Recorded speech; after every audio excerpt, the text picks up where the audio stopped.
Bonjour à tous. Cette semaine, nous lisons la première paracha du Chumash Shemot. Dans la paracha de Shemot, on nous raconte le début de l'exil. Les Juifs partent en exil, etc. Ils vont rester pendant 210 ans en Égypte.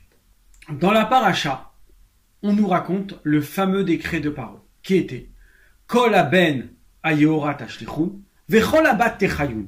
Tous les fils, tous les garçons, vous les jeterez au Nil, et tous les filles, vous laisserez vivre. La question qui se pose, c'est évidemment s'il fait un décret sur les garçons, se dire que les filles pourront vivre.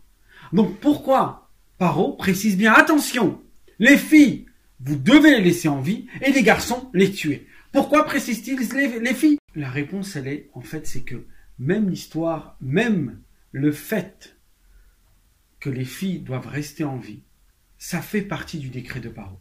Paro a deux objectifs. Premier objectif, faire que les garçons meurent.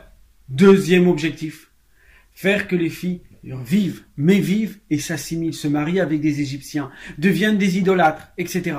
Parce que qu'est-ce que Paro reproche au peuple juif? C'est qu'ils n'ont pas changé leurs vêtements, pas changé leur nom, resté entre eux. Donc, Paro veut pour les filles une assimilation totale. Quel est l'enseignement pour nous aujourd'hui? À notre époque, on pourrait être tenté plutôt par le décret des filles, l'assimilation.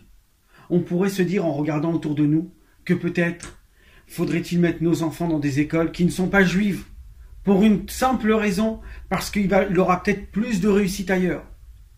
Ah, il risque de s'assimiler, mais c'est un risque à prendre, peut-être c'est pas sûr, et peut-être effectivement, mais il réussira plus dans ce monde-là. Attention, c'est le même décret que celui de Paro il y a des années de ça, plus de 3000 ans en arrière.